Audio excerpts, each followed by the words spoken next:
Okay, welcome back. This is Athena Jezik, and our massage series is continuing. We're going to be doing the backs of the legs today. So, I have already put oil on my hands, so I'm going to begin to put the oil on the body. Get a little bit more. Here, move your hand out a little bit. Okay, now the only place really on the backs of the legs is you don't want to go with a lot of pressure over the knee. That's another area where there's a lot of very delicate structures underneath there. Plus, it's kind of uncomfortable.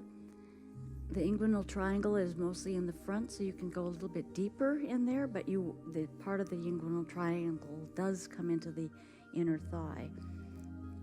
So I usually start right here at the attachment, the Achilles attachment attaches down into the heel.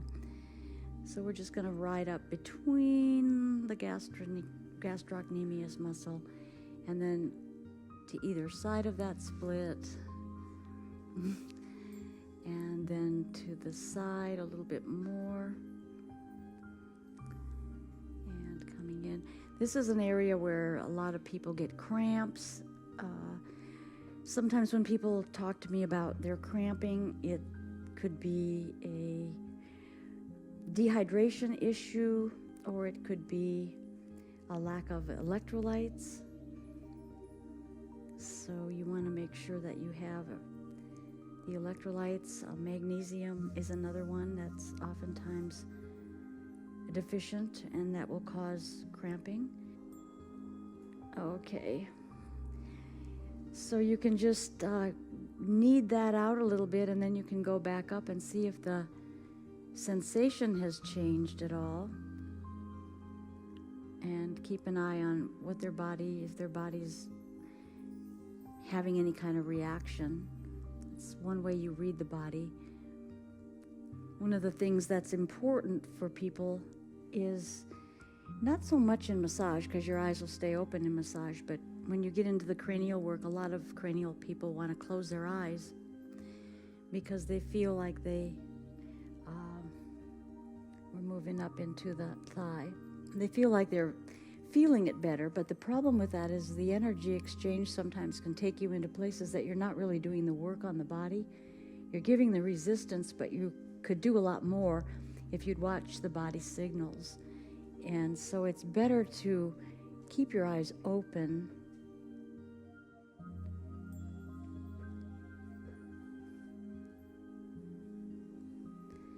And one of the things about energy exchange is I have discovered that when people are more medicated, that their energy is just different. And the energy that they tend to take from me is they tend to be a little more like a vampiring energy, because they're so deficient in so many things due to the chemicals that they're taking in, that they tend to suck on the energy of the person working, which is another reason you want your eyes open if you're doing deeper energetic work, so that you can guard yourself against having that kind of that vampirism happening to your energy source. You'll feel real tired if that's happening. So we're just doing really thumb irons up here in the different section of the muscles, and then I'm doing a little kneading and lifting this up nice and high and getting underneath this whole area and getting into the gluteal muscles, going with the thumbs along that hip. And then we're going to do the thumb thing down the iliotibial tract. Again, that cross fiber friction. It's a very tendinous structure. And we want it to be sturdy but yet pliable. movement in the body is always good. And we'll just kind of work the leg this way. And back down. And as you can see, the ticklish reaction is not there anymore. Okay. I'm just going to show you a little exercise thing or movement thing you can do here. You can just bend the knee. I want you to be real careful when you're doing this from the back, because sometimes people are a little rough. They don't really have the sensitivity that the back is involved in this sort of thing. So again, you want to make sure that the foot is lined up over the toe. Then you can place your hand underneath. And you just want to lift it up a little ways, being straight, and then just kind of move it back and forth. Just feeling it a little, not very much. You can turn it outward to give a rotation, and inward and outward, and protect that knee. But when you're moving this like this, you want to make sure you're moving the whole femur bone up to the hip. You're not just moving the lower leg. So you want to pay attention to that. Okay, so then coming down, we'll brush up one more time, and there we go. All right, to the other side.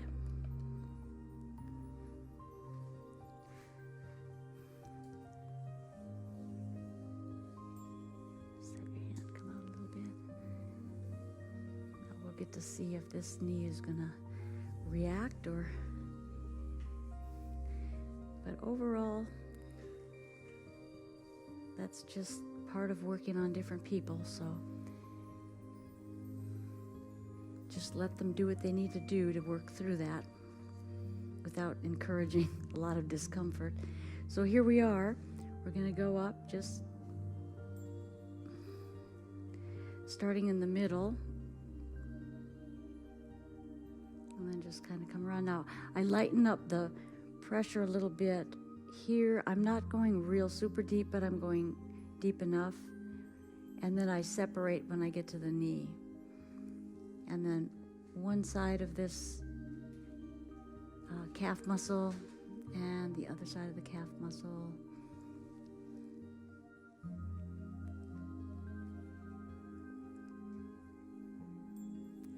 And this is just a kneading petrissage type of. Okay, and then we'll do the, I might have forgot to do that on the other side, but you want to also do this on the back side.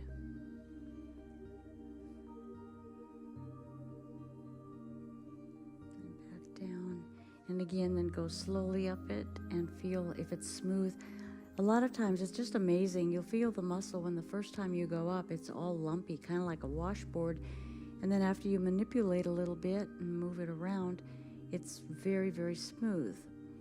So that's an indicator that you've got something changed in that muscle. Okay, then we're going to go up here. Thumb, knuckle.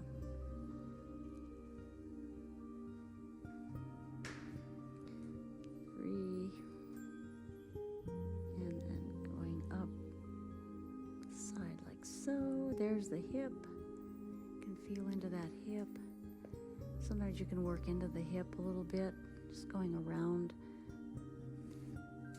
The joint is actually farther in, but there is a bone on the femur bone that sticks out a little bit where muscles are attached to. You can find that and work that. I'm just showing you a little more on this side because it's easier to see. Okay, and then we'll come up the center, come up on the other side, and then a little closer in. And be aware of that inguinal triangle, where that is. Now we're just going to knead the inside of the leg.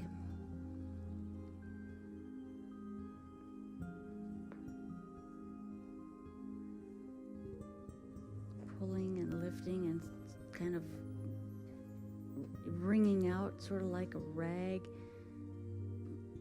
full of water. And then you can come back this way. You want to probably get a basic routine going so that you do very similar things on each side of the body.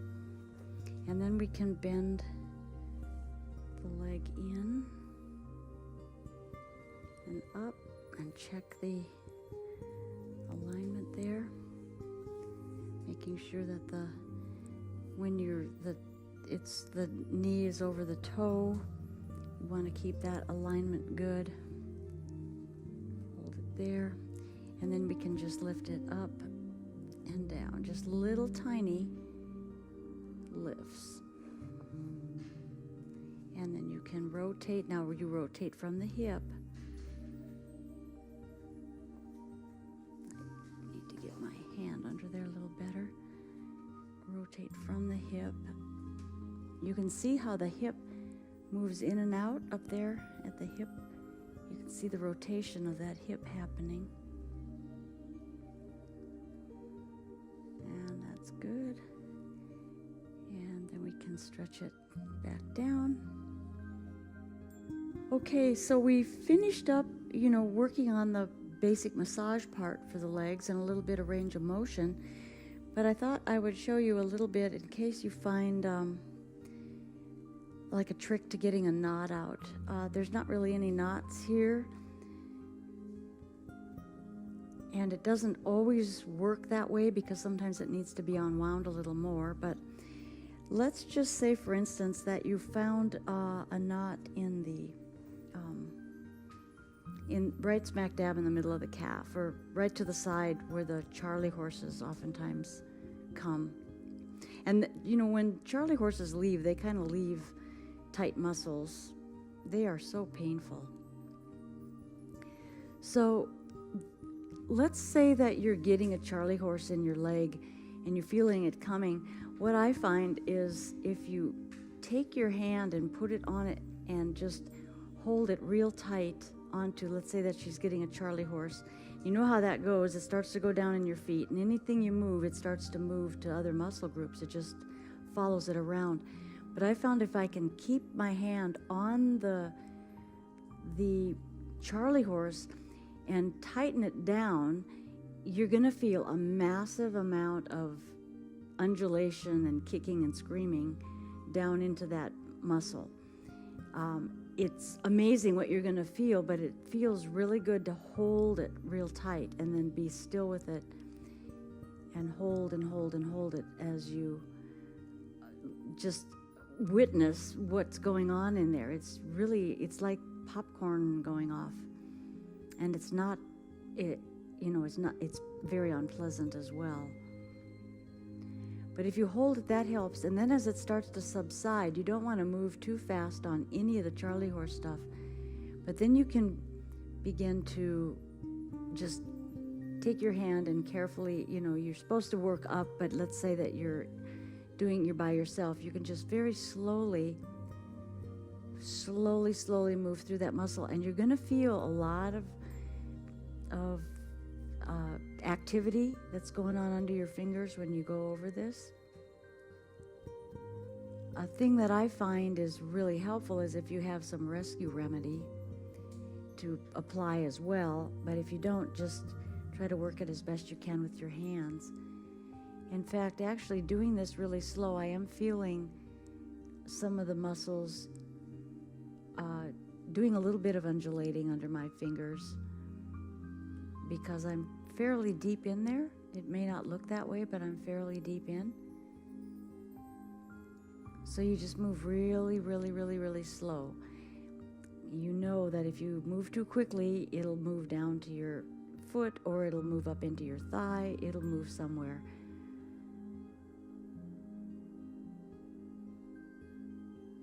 If this doesn't work so quickly, then it may be something that has to do with the electrolytes or the magnesium or the water.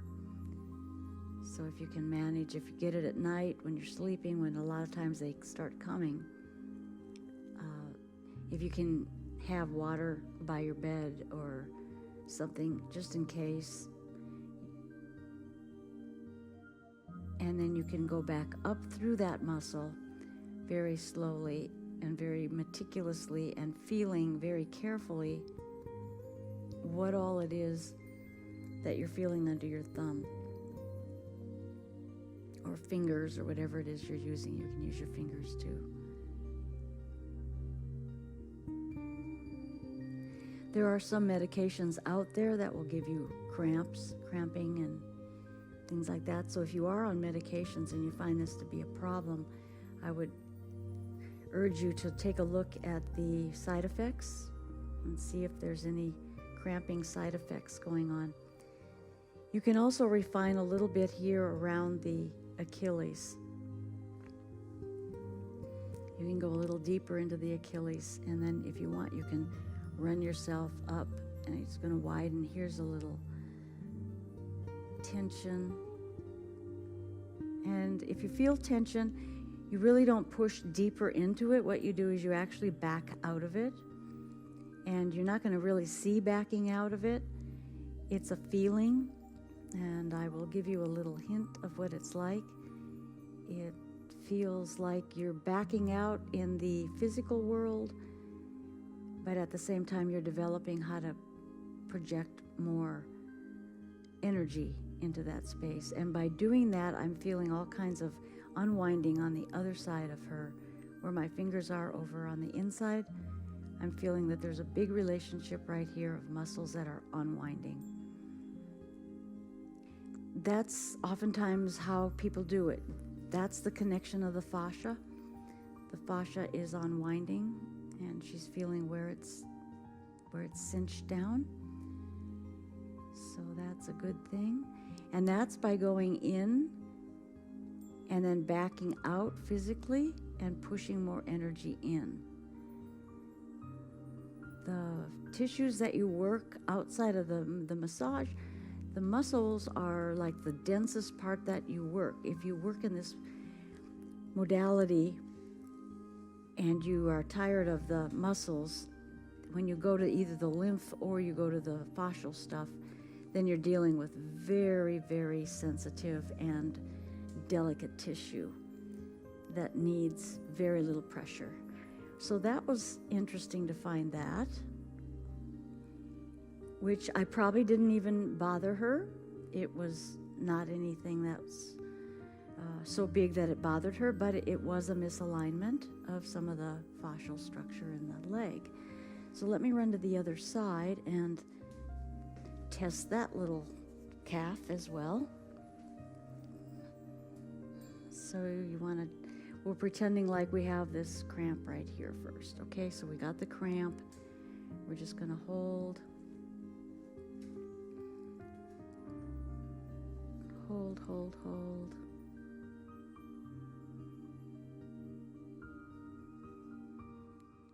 And then you'll feel, even this way, you can even try this just like this.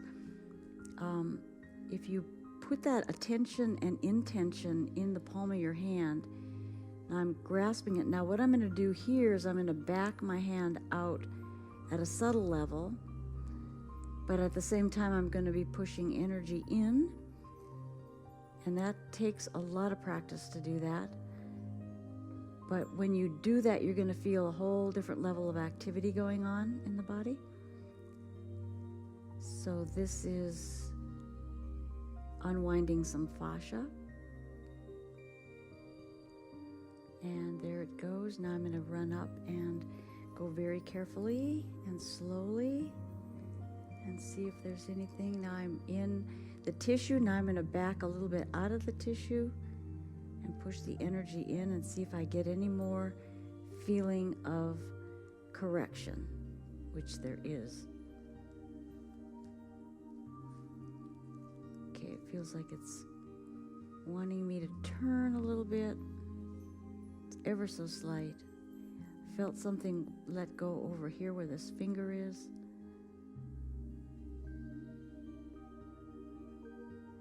There's some rumbling going on in there. More activity down here.